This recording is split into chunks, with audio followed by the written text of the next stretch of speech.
काम करो ऐसा कि पहचान बन जाए। काम करो ऐसा कि पहचान बन जाए, हर कदम ऐसा चलो कि निशान बन जाए। यहाँ ज़िंदगी तो हर कोई जी लेता है, यहाँ ज़िंदगी तो हर कोई जी लेता है। ज़िंदगी जियो ऐसे कि मिसाल बन जाए। जी हाँ दोस्तों, जय हिंद, वंदे मातरम। मैं आपका दोस्त आप सभी का एक बार फिर से स्वागत करता हूँ आज की इस वीडियो में। दोस्तों, आज हम फिर से जानने वाले हैं बीएड प्रवेश परीक्षा 2022 से संबंधित कुछ महत्वपूर्ण प्रश्नों के बारे में। तो आइए समय को व्यर्थ किए बिना आज की क्लास को शुरू करते हैं। आज का हमारा पहला प्रश्न है, एक्सरे की खोज किसने की थी। आज का हमारा पहला प्रश्न है, एक्सरे की खोज किसने की थी। Ronald Ross, H C. Urey, W K. Roentgen या जी मार्कोनी। तो इसका सही उत्तर हो जाएगा साथियों ऑप्शन नंबर सी, डब्ल्यू.के. रोएंटजन महोदय ने एक्सरे की खोज की थी। ये इंपॉर्टेंट प्रश्न है, परीक्षाओं में पूछा जाता है। दूसरा नंबर प्रश्न है साथियों, प्राचीन सिक्कों पर वीणा बजाते हुए दिखाया गया हिंदू राजा कौन था। प्राचीन सिक्कों पर वीणा बजाते हुए दिखाया गया हिंदू राजा कौन था। विक्रमादित्य, समुद्रगुप्त, हर्षवर्धन या चंद्रगुप्त मौर्य। तो इसका सही उत्तर हो जाएगा साथियों समुद्रगुप्त। समुद्रगुप्त को प्राचीन सिक्कों पर वीणा बजाते हुए दिखाया गया है। तीसरा नंबर प्रश्न है, किसने कहा था स्वराज मेरा जन्मसिद्ध अधिकार है और मैं इसे लेकर रहूँगा। किसने कहा था स्वराज मेरा जन्मसिद्ध अधिकार है और मैं इसे लेकर रहूँगा। मोहनदास करमचंद गांधी, बाल गंगाधर तिलक, जी.के. गोखले या डॉक्टर साहब भीमराव अम्बेडकर। तो इसका सही उत्तर हो जाएगा साथियों बाल गंगाधर तिलक। बाल गंगाधर तिलक महोदय ने कहा था कि स्वराज मेरा जन्मसिद्ध अधिकार है और मैं इसे लेकर रहूँगा। चौथा नंबर प्रश्न है, पहाड़ों पर जल कम तापमान पर उबलता है क्योंकि। पहाड़ों पर जल कम तापमान पर उबलता है, इसका क्या कारण है। पहाड़ों पर ठंड होती है, पहाड़ों पर कार्बन डाइऑक्साइड की कमी होती है, पहाड़ों पर वायु दाब कम होता है, या इसका कारण जो है ऑक्सीजन की कमी होती है। तो इसका सही उत्तर हो जाएगा साथियों ऑप्शन नंबर सी, पहाड़ों पर वायु दाब कम होने के कारण पहाड़ों पर जल कम तापमान पर ही उबलने लगता है। पांचवा नंबर प्रश्न है, संविधान का कौन सा अनुच्छेद राज्य को ग्राम पंचायत स्थापित करने का आदेश देता है। इंपॉर्टेंट प्रश्न है कि संविधान का कौन सा अनुच्छेद राज्यों को ग्राम पंचायत स्थापित करने का आदेश देता है। अनुच्छेद 44, अनुच्छेद 44 है, अनुच्छेद 57, अनुच्छेद 32 या अनुच्छेद 40। तो इसका सही उत्तर हो जाएगा साथियों ऑप्शन नंबर डी, अनुच्छेद 40 संविधान का वह अनुच्छेद है जो राज्य को ग्राम पंचायत स्थापित करने का आदेश देता है। छठा नंबर प्रश्न है, भारत में अंग्रेजी शिक्षा का मैग्ना कार्टा किसे कहा जाता है। भारत में अंग्रेजी शिक्षा का मैग्ना कार्टा किसे कहा जाता है। वुड डिस्पैच महोदय, 1813 का चार्टर एक्ट या मैकाले का विवरण पत्र या ऑकलैंड का विवरण पत्र। तो इसका सही उत्तर हो जाएगा साथियों वुड डिस्पैच।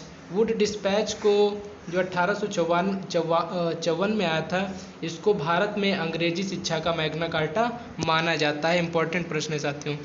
सातवां नंबर प्रश्न है, विभाजन के कारण भारत का कौन सा उद्योग बुरी तरह प्रभावित हुआ था। भारत का जब विभाजन हुआ 1947 में, उस समय भारत का कौन सा उद्योग था जो सबसे अधिक और सबसे बुरी तरह से प्रभावित हुआ था। रुई तथा शक्कर उद्योग, इंजीनियरिंग तथा सीमेंट उद्योग, जूट तथा रुई उद्योग या कागज़ तथा लोहा उद्योग।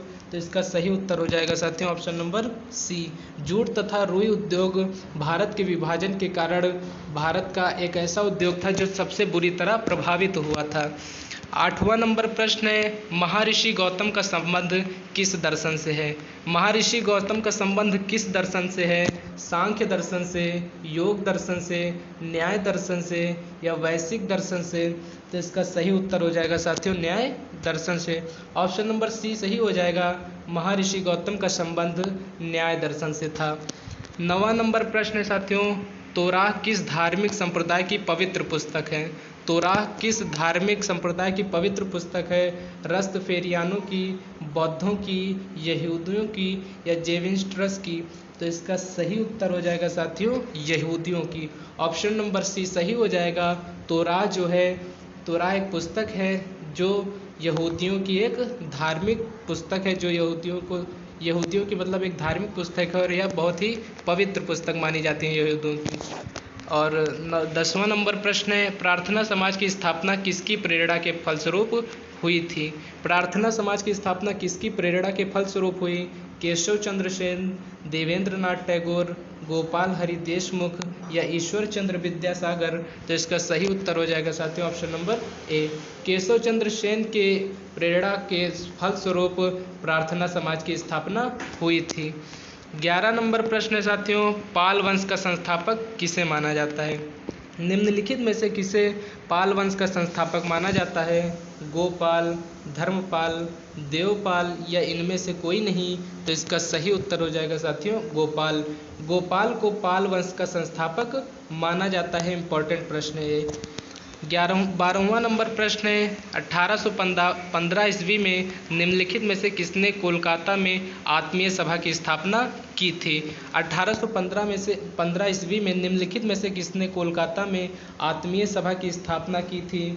राधाकांत देव, राम मोहन राय, ईश्वर चंद्र विद्यासागर या देवेंद्र नाथ टैगोर? तो इसका सही उत्तर हो जाएगा साथियों राम मोहन राय। आर राय ने 1815 ईस्वी में कोलकाता में आत्मीय सभा की स्थापना की थी। अगला और 13वां नंबर प्रश्न है, चौरी चौरा कांड के बाद गांधी जी ने स्थगित कर दिया। चौरी चौरा के बाद कांड जो हुआ उसके बाद गांधी जी ने क्या स्थापित कर दिया था?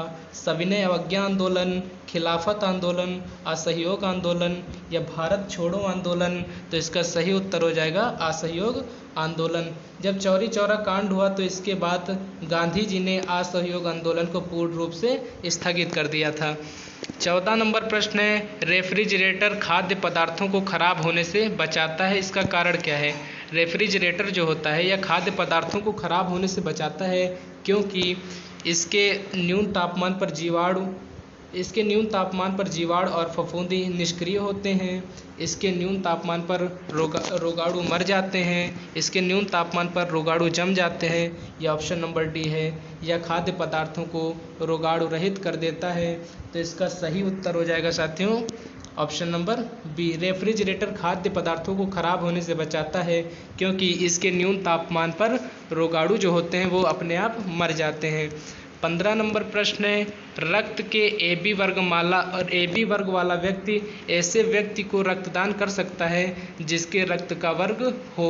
निम्नलिखित में से वह एक ऐसा व्यक्ति जिसका ब्लड ग्रुप AB है वह किस व्यक्ति को रक्तदान कर सकता है? A को, B को, AB को या O को? तो इसका सही उत्तर हो जाएगा साथियों AB को। AB वर्गमाला वाले व्यक्ति को ही रक्तदान कर सकता है। 16 नंबर प्रश्न है, पक्षियों को बहुत ऊंचाई पर उड़ते समय सांस की परेशानी क्यों नहीं महसूस होती? पक्षियों को बहुत ऊंचाई पर उड़ते समय सांस की परेशानी क्यों महसूस नहीं होती?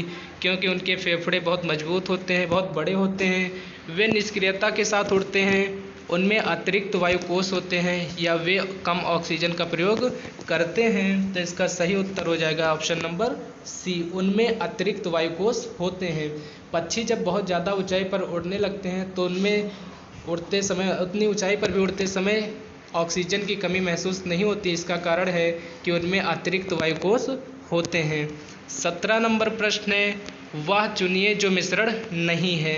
निम्नलिखित में से कौन सा मिश्रण नहीं है? वायु, गैसोलीन, LPG या आशुत जल?